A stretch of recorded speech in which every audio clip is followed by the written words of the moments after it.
চিন্ময় কৃষ্ণ ব্রহ্মচারীর যিনি আইনজীবী এবং চট্টগ্রাম থেকে, আপনারা জানেন যে চট্টগ্রামে কি প্রতিকূল পরিস্থিতি ছিল, সেই পরিস্থিতি থেকে যিনি চট্টগ্রাম বারে চিন্ময় কৃষ্ণ ব্রহ্মচারীর জন্য আহ, তিনি এসেছেন এবং তিনি তার পুরো টিম সহ তিনি তার পক্ষে সওয়াল জবাব করেছেন এবং সেখান থেকে কিন্তু আপনারা জানেন সেই বিষয়টি এখন হাইকোর্টে এসেছে এবং হাইকোর্টেও আজকেও তিনি আহ আজকে শুনানি ছিল। এই শুনানি বিষয়ে আজকে কি হয়েছে পুরো বিষয়গুলো আমি জানার জন্য আমি সমস্ত বিষয়গুলো বলার জন্য অনুরোধ করব এই পুরো কৃষ্ণ ব্রহ্মচারীর আমাদের আইনজীবী অ্যাডভোকেট শ্রী অপূর্ব কুমার ভট্টাচার্য দাদাকে। তো অ্যাডভোকেট শ্রী অপূর্ব কুমার ভট্টাচার্য দাদা, আপনাকে ধন্যবাদ। আপনি যেভাবে লড়াই করছেন সাহসের সাথে, এটা সত্যি সবাই পারে না। এই মানে এত আইনজীবীদের মধ্যে যে আসলে আপনি এসে যেভাবে আপনি আপনার সাহসিকতার পরিচয় দিচ্ছেন, আপনাকে কি বলবো, আপনাকে এই জাতি যুগ যুগান্ত মনে রাখবে। তা আপনি আজকে যে বিষয়টি হয়েছে বা কোর্টে কি কি বিষয় হয়েছে, আপনি যদি পুরো বিষয়টি বলেন তাহলে খুব ভালো হবে, কারণ অনেকেই জানতে চাচ্ছে। নমস্কার দাদা, বলেন। আপনাকে ধন্যবাদ। আপনি এই সবার জন্য সবার জ্ঞাতার্থে যেটা জানতে চাচ্ছি সেটা আমি বলছি। বাংলাদেশ সুপ্রিম কোর্টের হাইকোর্ট, মাননীয় হাইকোর্ট বিভাগে, মহামান্য হাইকোর্ট বিভাগে আজকে আমাদের শুনানি হয়েছে চিন্ময় প্রভুর জামিন শুনানি। জামিন শুনানিতে আমাদের প্রায় শতাধিক আইনজীবী ছিলেন। তার মধ্যে মুসলিম বন্ধুরাও ছিল অনেক, মুসলিম আইনজীবীরা, আমাদের অন্য ধর্মাবলম্বী সনাতনী আইনজীবী ছাড়াও বৌদ্ধ বা এই মুসলিম অনেক আইনজীবী ছিলেন। অনেক, প্রায় 10-15 জনের উপরে ওনারা ছিলেন। আর আমাদের প্রায় শতাধিক আইনজীবী, এভাবে কিন্তু একটা স্বতঃস্ফূর্ত শুনানি হয়েছে। আর রাষ্ট্রপক্ষে 3 জন attorney general, deputy attorney general, অতিরিক্ত অ্যাটর্নি জেনারেল ছিলেন। ডেপুটি অ্যাটর্নি জেনারেল ছিলেন অনেকজন, তার মধ্যে অতিরিক্ত অ্যাটর্নি জেনারেল বাংলাদেশে 3 জনই থাকেন। ওই 3 জনই উপস্থিত ছিলেন এবং তার মধ্যে 2জনই আমাদের সাথে ওনাদের রাষ্ট্রপক্ষে ওনাদের বক্তব্য রেখেছেন, শুনানি করেছেন। এখন আমাদের শুনানি, আমি যে শুনানিটা করেছি, আমাদের শুনানির মূল ইয়েটা হচ্ছিল যে এখানে যে আমরা কোর্টকে, মহামান্য হাইকোর্টকে যেটা বোঝাতে চেয়েছি যে এটা কোনো ওনার ইন্ধনে, যেখানে এজাহারে লেখা আছে ওনার ইন্ধন দেবার জায়গাটা কোথায়? ইন্ধনের কোন জায়গা ওনার ছিল না, কারণ উনি কাকে বলেছেন সেরকম কোন ব্যক্তি আজ পর্যন্ত কিন্তু রাষ্ট্র উপস্থাপন করতে পারেনি। আমাদের বক্তব্যটা ছিল উনার এক থেকে 9 যে আসামি, উনার মধ্যে 1 নম্বর আসামি দিয়েছে চিন্ময় কৃষ্ণ ব্রহ্মচারী মহারাজ প্রভুকে। তো উনার ইন্ধন যে ছিল, সেই ইন্ধন দাতা যে উনি, কাকে বলেছেন, কি বলেছেন, স্পেসিফিক কোনো কিছু নাই। তো এবং আরেকটা বিষয় আমরা কোর্টের নজরে এনেছি, সেটা হচ্ছে আপনারা সবাই জানেন বাংলাদেশের ক্রিমিনাল প্রসিডিওর কোড 196-তে যেটা আছে যে এখানে no court shall take cognizance without any government order, অর্থাৎ গভর্নমেন্টের কোনো অর্ডার ছাড়া কোনো কগনিজেন্স নিতে পারবে না। এই সেডিশনের মামলায়, রাষ্ট্রদ্রোহ মামলায়, যে মামলাটা হয়েছে রাষ্ট্রদ্রোহ, এই রাষ্ট্রদ্রোহ মামলায় কোনো নিতে পারবে না। কিন্তু কোর্টকে আমরা এটা বলেছি, কোর্টও এটা সরকার পক্ষকে জিজ্ঞাসা করেছে যে রাষ্ট্রের অতিরিক্ত অ্যাটর্নি জেনারেল ওনাদেরকে জিজ্ঞাসা করেন, হ্যাঁ আপনারা কিভাবে করলেন এটা? তো ওনারা পরবর্তী দেখাচ্ছেন না, রাষ্ট্রের একটা অর্ডার ওনারা এনেছেন, এটা আজকে উপস্থাপন করেছেন কোর্টকে। তো কোর্ট বললো ওই সময় আগে তো এটা দিতে পারেন নাই। আমি তখন বললাম এটা যখন আমি ওখানে চট্টগ্রামে 3/1 জানুয়ারির 2 তারিখে তো আমাদের ইয়ে হলো ওখানে, 2 তারিখ যেটা হলো, 2 তারিখে তো আমাদের ইয়ে হলো, এই দুই হ্যাঁ, তারিখ হ্যাঁ, 2 তারিখ। জানুয়ারি 2 তারিখ ওনারা কিন্তু এটা উপস্থাপন করতে পারেন নাই। ওখানকার প্রসিকিউশন পক্ষ যখন এটা জবাব দিচ্ছেন, আমরা যখন 40 মিনিট থেকে সওয়াল জবাব করলাম, আর্গুমেন্ট করলাম ওনার পক্ষে জামিনের জন্য, ওই সময় কিন্তু সরকার পক্ষ এই ধরনের কোনো আদেশ দেখাতে পারেন নাই।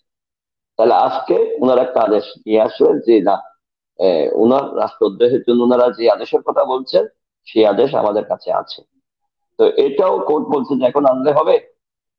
কোর্টও কিন্তু এই বিষয়টা নিয়ে বলেছেন যে এই অবস্থায় আপনারা তো, এটা বোঝাই যাচ্ছে এখানে যে আপনারা একটা রং ইয়েতে আছেন, ওইটা আছেন। তো এখন এই বিষয়গুলো আসলো, এবং আমি আরো বললাম যে যেহেতু এখনো প্রাইভেসি কেসটা এস্টাবলিশ করতে পারে নাই, এখনো কোনো মামলাটা কিভাবে কি অবস্থায় হবে, আদৌ হবে কিনা, এই যে ধারাগুলো দিয়েছে ওনার 120B, 124A, 153A, 109 এবং 34, যে ধারাগুলো দিয়েছে এই ধারার মধ্যে 124A এবং 153A, এই দুটো ধারাই হলো রাষ্ট্রদ্রোহ। এই রাষ্ট্রদ্রোহের উনার স্পেসিফিক কোনো এলিগেশন নাই। একটা পতাকা আইনে বলছে, একটা পতাকা ইয়ে করেছেন ওখানে নিউ মার্কেট মোড়ে, আবার ঘটনাস্থল থেকে তিন পতাকাটার কিলোমিটার চারদিকে দাদা চাঁদ তারা খচিত, ওটা তো বাংলাদেশের পতাকাই না।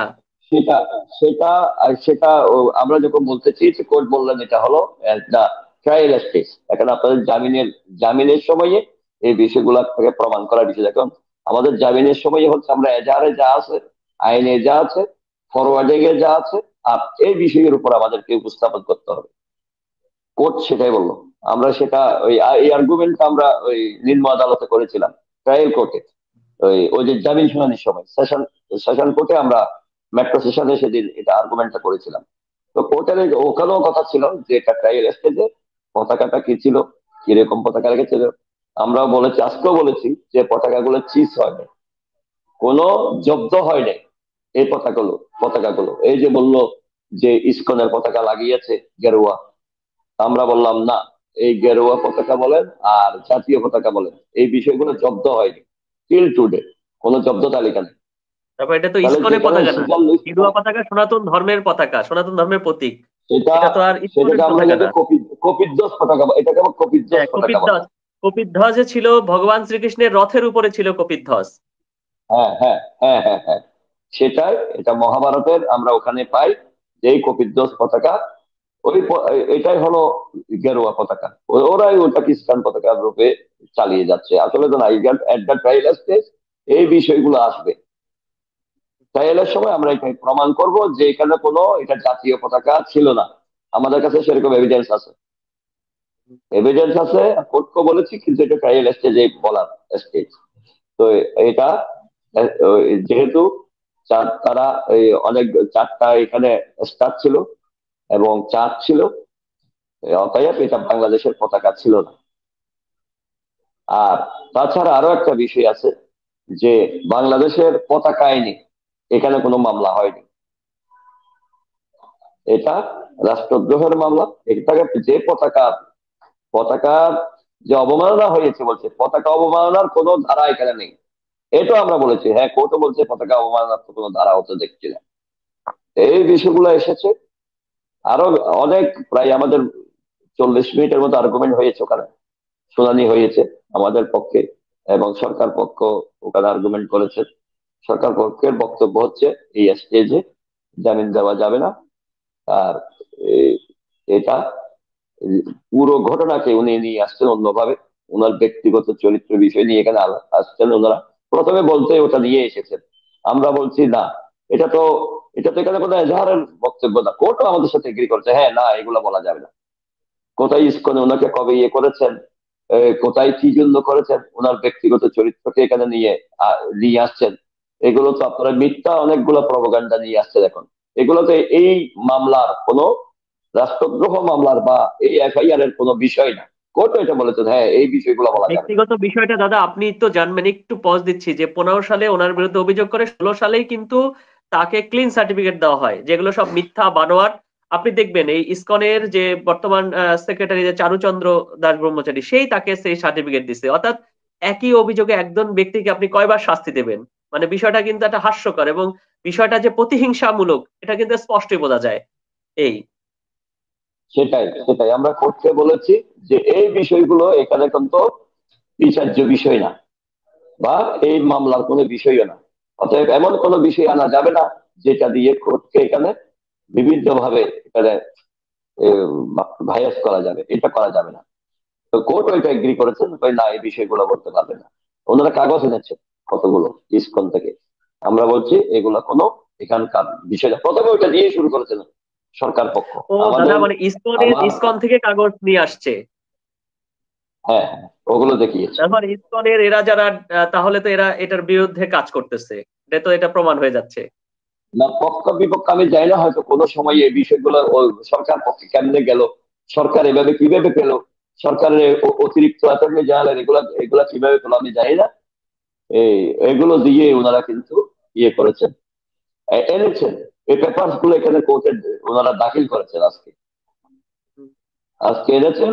এখন আমি তীব্র প্রতিবাদ করেছি যে বিষয়গুলো এখানে কোর্টের বিষয় না, বা এই বিষয়ের উপর ওনার বিরুদ্ধে কোনো মামলা হয়নি কোনো সময়ও, কোনো সময় হয়নি। অতএব আজকের দিনে এটা এনে ওনাকে রাষ্ট্রদ্রোহ মামলায় ফাঁসিয়ে এই বিষয়গুলো বলা যাবে না। তো কোর্ট হ্যাঁ আমার সাথে এগ্রি করেছেন, কেউ এগ্রি করেছেন যে হ্যাঁ এই বিষয়টা আনা যাবে না, আপনারা জানছেন রাখেন, এটা এই মামলার বিষয় না। তারপরে যেটা ওনারা এটা দিয়ে শুরু করেছেন, তারপর বলছে যে যে পতাকা আইনের বিষয় থেকে শুরু করে, পতাকা থেকে ওই ওই সময় থেকে শুরু করে পূর্ণাঙ্গ বিষয়টাকে আপনাকে ভাবতে হবে। পূর্ণাঙ্গ বিষয় কি? এই যে আলিফ হত্যার হলো, এ হলো, আমরা বললাম আলিফ হত্যা হলো, এটা তো ঘটনাটা তো এটা, এই ঘটনাটা হয়েছে ওনাকে অ্যারেস্ট হওয়ার পরে। অ্যারেস্ট হওয়ার পরে এই ঘটনাটা হয়েছে, এখানে শুধু ওনার সম্পৃক্ততা নাই। আর উনি তো কোনো এখানে কোনো কমান্ড দিতে পারে নাই কাউকে, বরং উনি বলেছে সবাইকে শান্ত থাকার জন্য। উনি একে কারাগারে প্রকোষ্ঠ থেকে, পুলিশ ভ্যানের মধ্যে প্রকোষ্ঠ থেকে উনি বলছে সবাইকে শান্ত থাকার জন্য, আগে থেকে বলেছেন এটা। তো উনি যেখানে বলছেন এখানে নিয়মতান্ত্রিক আন্দোলন হবে, নিয়মতান্ত্রিক আমাদের সব বিষয়, এবং এখানে অনিয়মের কোনো বালাই ছিল না, কোনো উস্কানি ছিল না, কোন রকমের ইন্ধন ছিল না। তো সে জায়গায় আপনারা এগুলো পেলেন কোথায়?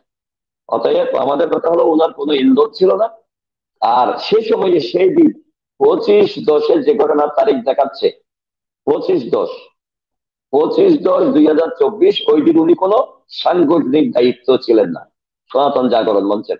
উনি ছিলেন একজন বক্তা, উনি একজন অতিথি বক্তা, উনি একজন বক্তা। উনি এখানে সাংগঠনিক কোনো দায়িত্বে ছিলেন না। তখন এরা ইস্কনের এগুলো এনে দিল। এই যে ইস্কনের তো আর এটা এক জিনিস না।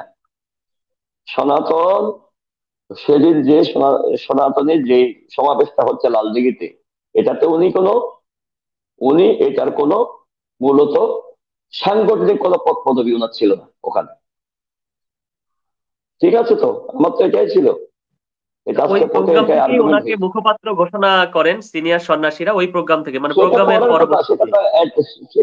সেটা তো শেষে, হ্যাঁ। যেটা ওই সময়টা কত দেখাচ্ছে, 4টা 10 মিনিট, ঘটনার সময় দেখাচ্ছে 4টা 10 মিনিট। আর ওনাকে যখন ঘোষণা করা হয় সেটা তো প্রায় 5:30টার দিকে, হ্যাঁ। ওই সময় তো না, হ্যাঁ। বা হ্যাঁ। হ্যাঁ, সেই সাড়ে সময়ে পাঁচটা। ওনার কোনো ভূমিকা ছিল না এই বিষয়ের উপর।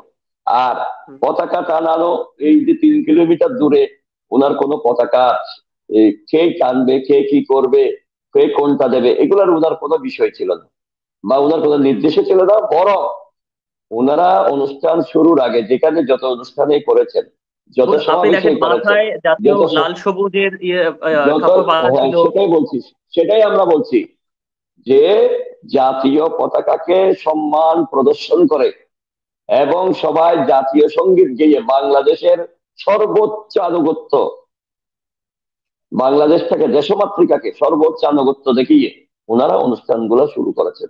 অতএব রাষ্ট্রদ্রোহিতার কোনো এখানে কোনো বৈশিষ্ট্য কোথাও খুঁজে পায় না ওনার চলনে বলনে। এখানে রাষ্ট্রদ্রোহের কথা আছে 124-এ, যে এতে যেটা আছে, যে আকারে, ইঙ্গিতে, কথায়, সাইনে, কোন প্রকার অঙ্গভঙ্গিতে কোনোটাও এই রাষ্ট্রের বিরুদ্ধে উনার কোনো একটা শব্দ ছিল না কোথাও, কোনোদিন, কোনো কালেও। বরং উনার বক্তব্যে ছিল জননী জন্মভূমিশ্চ স্বর্গাদপি গরীয়সী, জননী এবং উনি কিন্তু জন্মভূমি এটা সব স্বর্গের চাইতে বক্তব্যে এই অধিকতর। কথাটাই বলতেন, যে জননী উনি, আর আমরা কি যেখানে চাইছি, আমরা ওনার এই চাইছি বক্তব্য অধিকার, থাকে। যে আমাদের যে হ্যাঁ, বৈষম্য, আমাদের সাথে যে ন্যায্যতা হচ্ছে না, সাম্যতা হচ্ছে না, সম মর্যাদা পাচ্ছি না, সেইগুলো আমরা চাইছি। সাম্যতা চাইছি, ন্যায্যতা চাইছি, সম মর্যাদা চাইছি, এটাই।